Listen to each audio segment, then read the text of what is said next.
Every night and every day, we all know when we live in this city, we hear gunshots ring out. We lose kids every day on the streets. But we took some solace in the fact that at least for the time that the kids were with us, they were safe. They were in the safest place that they possibly could be. And yesterday, that didn't happen. St. Louis public school officials delivered emotional statements on Tuesday in response to the shooting at Central Visual Performing Arts High School. No one prepared me for this part of the job. On Monday morning, 19-year-old Orlando Harris, a former CVPA student, entered the school armed with an AR-15 rifle and 600 rounds of ammunition. Within minutes, police arrived at the school where they located and exchanged gunfire, killing Harris. But even with high praise for their swift response, police intervened after Harris had already shot and killed 2 people and left another 7 injured. Alexandria Bell, a 15-year-old student, and veteran PE and health teacher Jean Kuska were the 2 victims who lost their lives in the shooting. 4 others were taken to the hospital with gunshot wounds, 3 others with abrasions or broken bones from escaping out windows, and hundreds are now left with trauma. This was the 40th school shooting this year. This is a trend that must stop. What else can we do? A vigil was held on Monday night for the victims. Dozens gathered at Tower Grove Park, where some students and teachers came to share their horrific experience. I thought that I was gonna die right then. The shooter was in the room with me. I was in Miss Kushka's health class, and he was in the room with me, and he made eye contact. Community leaders also came to address what they think needs to happen next to prevent another school shooting. We can't wait on the White House, we can't wait on Congress, we can't wait on the State House, we can't wait on anybody else. This is St. Louis and nobody will care about us the way we care about us. So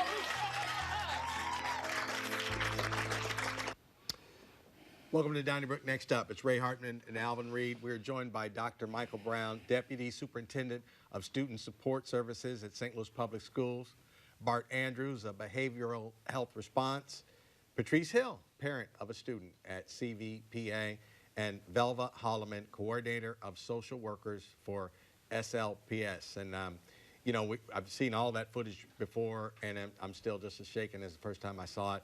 But Patrice, could you just, I know it's hard, but could you share with us just what happened Monday morning, and how did you learn? I had just come back from dropping my youngest daughter at her school and sat down, opened my laptop. I'm self-employed, work at home, and I received a text message from my daughter saying they're doing the active drill. And I responded, saying, yeah, we've received the email. They said, don't call the school because this is happening, so everything's okay. And she said, okay. In the midst of texting with her, my younger sister FaceTimed and said, I'm on Facebook, and there's something happening at Kendall School. And I said, no, it's not. Repeated the same thing I just texted my daughter. And she said, oh my God, I hear gunshots. So at that point, I said, okay, training, I can understand. Actually training with the sounds of bullets, we weren't notified of that. So text Kendall back, Kendall, what's going on? I don't know, someone pulled a fire alarm, I hear police, I hear gunshots. Okay, yeah, I need for you to stay hidden. We're on the way. And just so happens Dad was at home. He's an over-the-road truck driver. He was outside in the yard, and I came out and I said, we need to go now. And hopped in the truck, got to the school as fast as we could. Luckily, you know, modern technology, shared our location. She said, they're taking us over to Snooks. We got over there. It was just massive mayhem because the streets were congested. You couldn't get any further driving. Parents literally left cars in the streets, all different directions. And we all proceeded on foot, walking for about 2 blocks and a half to get to the Snooks parking lot. And we got our daughter, and other people were up there getting their kids, family members, parents, aunts, uncles, anyone who had a kid or family member at that school was there. How are you doing? How's your family doing? How's your daughter doing? She told me today she was still kind of anxious. I catch myself sometimes zoning out, thinking about what my plan was for the day and how now it just seems so insignificant with what happened, to my baby, to all these babies, to all these families. It just puts things into perspective. Okay. Velva or Bart, as families are dealing with this, what advice can you give right now? Specifically for families of these impacted schools, I would say please lean on your resources. The first resource is your family or whoever you're at home with. Lean there first, and then seek community with other people who've had similar experiences. And we have been partnering, the school district has been partnering with many community partners to provide supports for families that are impacted, and I invite you to take advantage of those as well. But your first resource is those closest to you. Bart, is there a normal, this is such an impossible situation, normal's not even the right word. What do you expect in a situation like this from kids and from parents? I think normal is in fact the right word. It is in fact very normal following a traumatic event, and what you just described is a traumatic event, not just for your child, but for you. So when we talk about traumatic events and the definition of a traumatic event, it includes people who directly experienced a life-threatening crisis, or family and friends, close family and friends of someone who experienced that crisis. So you were traumatized by this as well. Here's some things we can expect and should expect that are normal. There's 4 areas that we expect people to experience some disruption in. We expect people to have some intrusive thoughts, where the incident pops up, where you're going about your day and all of a sudden it's there, right? We might experience around those thoughts, we might feel some disconnection, like lose track of things. We're likely to experience some avoidance behaviors. We want to avoid reminders of the situation or things that remind us of what happened. We're likely to experience negative changes in our thinking and our mood. That includes memory loss, confusion, also includes thoughts like the world isn't safe anymore, you can't trust anybody, nowhere safe, right? This distorted thinking is a natural response. And then finally, we expect to see changes in our arousal levels. And what's complicated about this is that everybody's a little bit different. Some people will experience hyperarousal, agitation, psychomotor agitation, where they're really worked up, and you can see that they're hypervigilant. Other people will look exactly the opposite. They'll almost look like they're not reacting at all, like they're chill, but they're not, right? They're shutting down inside. So there are some things that we need to talk about. These are all normal, natural responses to traumatic events. In fact, our bodies, our minds are wired to respond this way because it's a protective mechanism. Where things become a problem is if they're really severe and they're disrupting our functioning very early on, or if they don't go away. We would expect these things to go away on their own. Something that will surprise folks, and I'm going to make a recommendation: get the kids back in school on site as soon as humanly possible. The longer you wait to get them back into the environment, the more will delay their recovery. And the research on this is very solid. All right, Dr. Brown, you mentioned avoidance, and I'm sure there's some children who want to avoid school. All right, we're returning to school. What awaits them, and what are you doing to work with the kids? And does every school have on-site, counselor or something like that in these days? So right now we have counselors in every school within St. Louis Public Schools. We also have social workers that cover those schools as well. Right now, for the immediate, we're working with the 2 schools. We have a online working with our community partners where students, staff, and parents can log in to receive some sort of help. We also have an in-person site at Stevens Middle School where we're inviting them in to receive those types of resources. But in addition to that, right now we are in the process of working with the U.S. Department of Education to kind of figure out what's next, because they have experience in this field. So they're going to guide us through, kind of like the CDC did during the pandemic.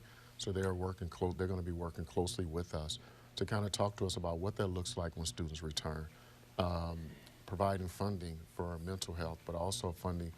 So what does it look like in the school when they return? Making sure that the cleaning and those types of things are done, and maybe even restructuring some of those areas that were affected. Talk about the teachers as well. A friend of mine was just out, Byron Cummins, visiting the family of the teacher who died, and I know they have been very active in supporting and supporting not only teachers but the schools. Talk about how it impacts them as well. So it impacts them greatly. The central staff had a chance to meet yesterday at a location off-site. We provided counselors and resources as well as therapy dogs and those types of things. Just a chance for them to gather and just kind of as a community. Collegiate School met this morning, kind of the same thing.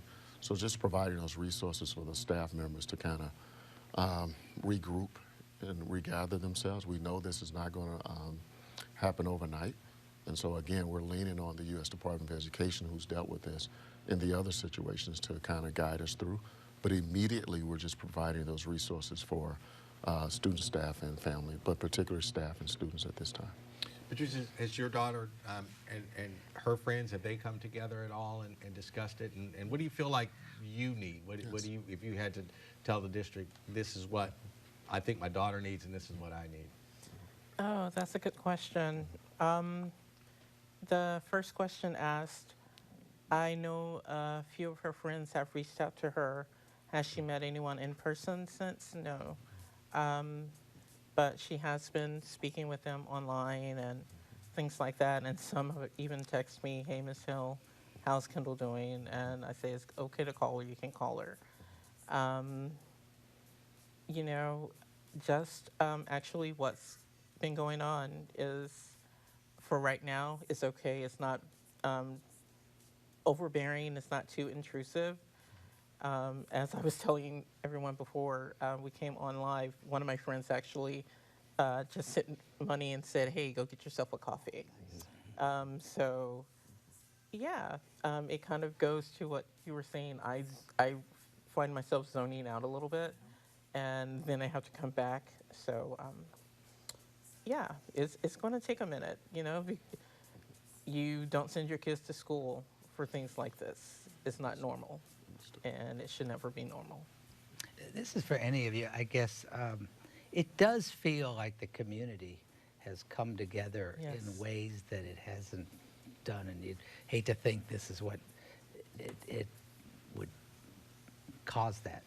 But what's your reaction to the broader community? And if any of you want to just, it's Donnybrook, you can just jump in. Gratitude. Yes. Gratitude. Yes. I'm overwhelmed with gratefulness that we do not feel alone. Yes.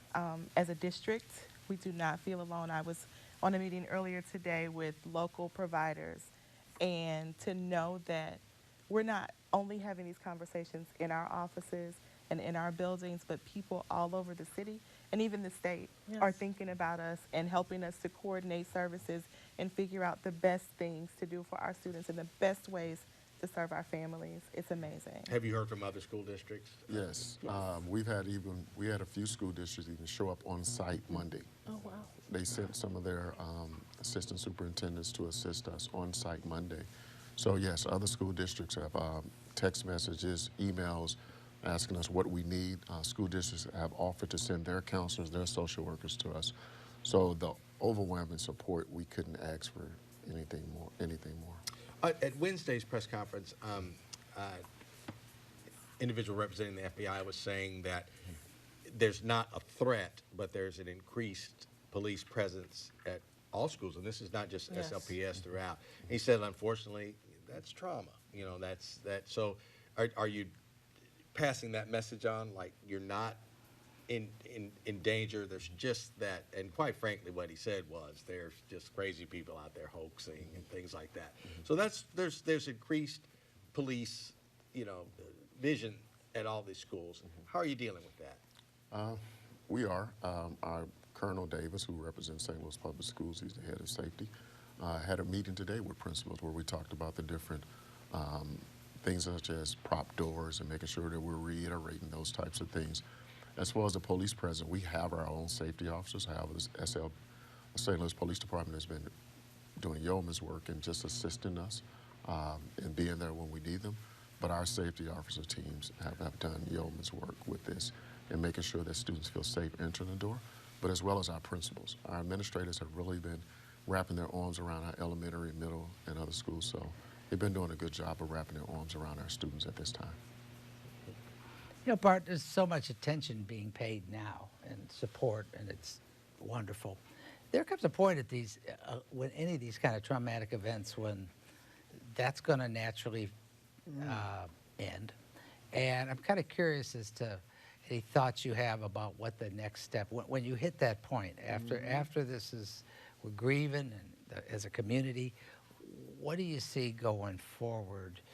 You know, what are the thoughts you have for everybody to make the pivot back to a more normal routine? Yeah, there's a couple of things around this. It's a really important question. One, the research is really clear. The quicker we get people back to normal, the less prolonged the traumatic response will be. That doesn't mean some individuals will be ready right away. There are individuals that will have stronger reactions that might need a different kind of runway to return. Got it. But most people will be able to return quickly. In fact, the research on this, most people who are direct experiencing a traumatic event do not develop PTSD. It's a minority of folks that do. Where we really run into problems is this: when there's the immediate traumatic event and the community responds like it has. And the St. Louis Public School District has been amazing in how thorough and conscientious they've been about this. It's so incredibly impressive, and we're so proud of them. What the problem is that as people move on and get better, there's going to be a group of folks that do not. And because everybody else is kind of feeling better and adapting better, they're going to feel more isolated and they're going to stand out to themselves more. So that's one group we've got to watch out for. Most people will have a traumatic reaction that will resolve itself in a week to 2 weeks. Some people, it may go on for a month. A small group of folks, it will go on beyond that month. Also, there's a group of people that have what's called the delayed reaction. They don't have any response at all, and they look to be very healthy, and then once safety returns and everything calms down, they'll have a full-blown reaction. And the problem is with these folks that have the prolonged reaction or that delayed reaction is all this love and support and attention isn't there anymore. So we need to put some plans in place to make sure that we're attending to that folks are aware that that can happen. One of the best things we can do is prepare folks for that. Hey, if this happens to you, and it could happen to you, be prepared. Here's some things to do. So we'll need to continue to do some follow-up. It will be a good idea a month from now to do another round of debriefings and offer support and reach out to people, because that month is a pretty significant factor. If folks are really struggling in a month, that's a group we really need to pay attention to. Okay. And if students who weren't at the school, who weren't at CVPA, same path as you just described. Absolutely. Some people have indirect or secondary PTSD. It does happen. And two, and you were talking about this. You were talking about the schools are where we expect our kids to be safe. Parents drop their kids off at school, and we know how hard it is to drop our little kids off at school, and we know that the school is going to take care of them. So this really ruptures that sense of safety. Now, here's the truth. Statistically, your children are more safe at school than they are in the car with you. Now, rationally, right now, it may not feel that way, but we deal with lots of risky situations every day. These events, human beings are horrible risk evaluators, and we have availability bias. Because this just happened, now everybody thinks this is going to happen everywhere all the time. It's not. Even though it's bad, it's not. So reestablishing that safety, and also helping those students that were impacted by this indirectly, yes, that response is normal, but we also need to get you back to school as quickly as possible. The longer we let them stay away from that environment, the harder it is to get them back when we need to. You know, Velva, I see you nodding your head. People don't do that when I'm talking, but when Bart talks, they nod their head in agreement. Talk about what your next steps are as a social worker, and to follow up, and not only with the kids that are displaying, you know, the reaction that very understandably, but also those that aren't. Sure. So we are working through the plans, taking the research, taking the experience and the things that have learned to create a longer range plan for support across our entire district. Right now, so this week we focused really on the two most impacted buildings. Now, all of the supports that we offer to them are available to everyone next week. Also, we have many families that were not a part of those school families that have accessed those services. We turn no one away. So those will be available to everyone next week. We're changing locations, but we are not changing the service. They are available to everyone for as long as, and we've been talking about how long do we let this go? As long as we need. And what else do we need to do? That's the question that we're asking every day. Is there something else we should do? Is there something that we're doing that we shouldn't be doing? So we're continuously assessing and working hard to meet the needs and reaching out to our community partners and saying, here's what I think I need today. Here's what people are asking us for. This is what we've learned today. In addition, our community partners are meeting with each other outside of us. And there's one person at the Department of Mental Health who then filters that information back to us, and she and I have a conversation. And she tells me, well, this is what they're saying in the field, and I tell her this is what we're experiencing on this side. And then we make a plan for it. Sometime this week was day by day. Now we think we have a pretty good plan for next week. Good. Yep, my daughter is a teacher at Premier Charter School. It's within a mile of CVPA. You know, it shook me. So I can't imagine being a parent. And comfortable is just seems ridiculous right now. But are you ready to take your daughter back? You don't have to speak for her, but yourself. Are you ready?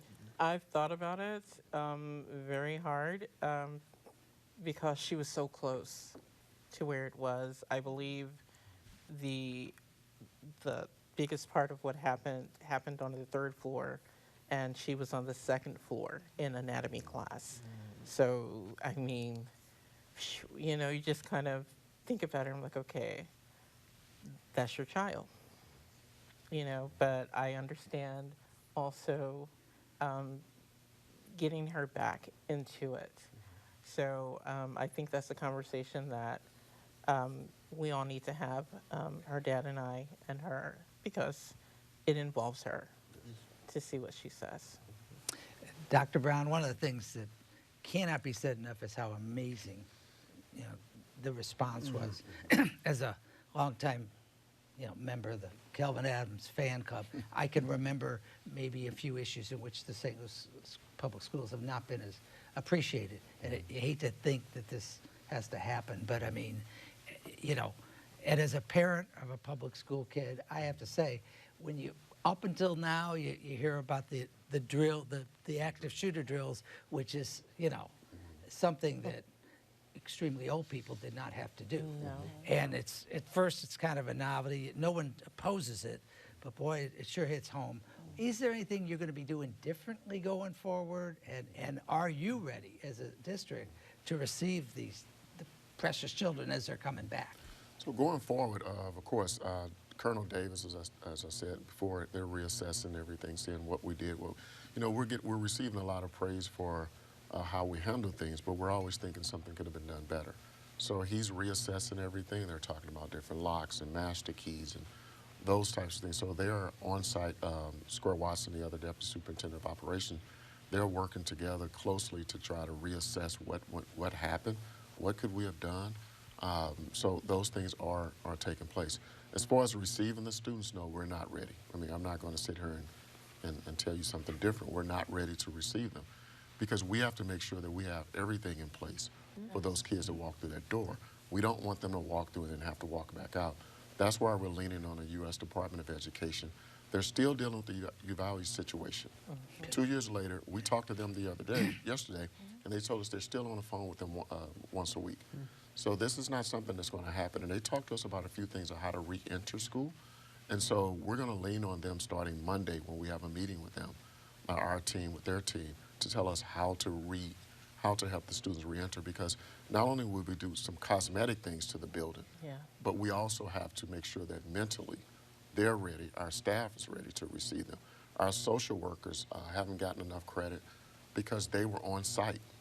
We had about 20 so social workers that were on site for the kids at the Snooks parking lot and at Gateway to receive them. So we had to make sure our social workers are well.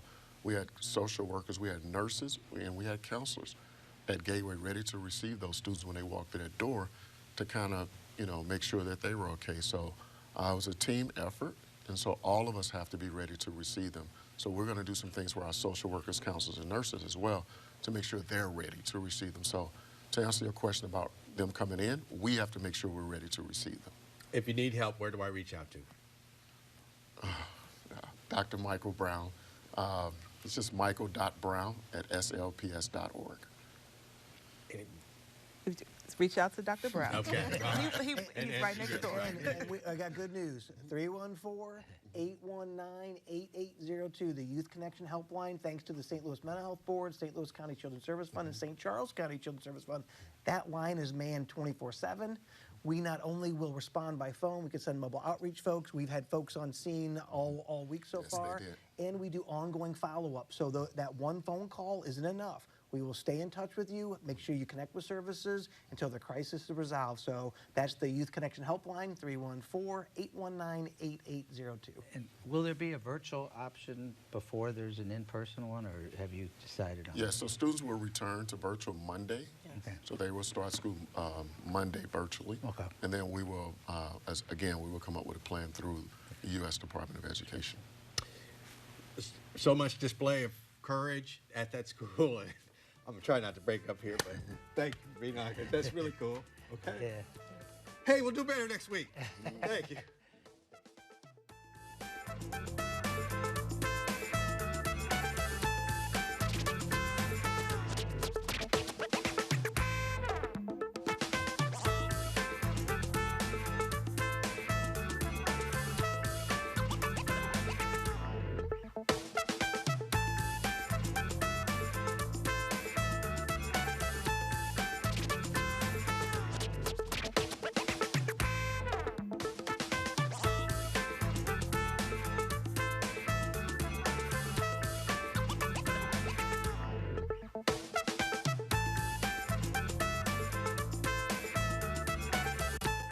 Donnybrook is made possible by the support of the Betsy and Thomas Patterson Foundation and the members of 9PBS.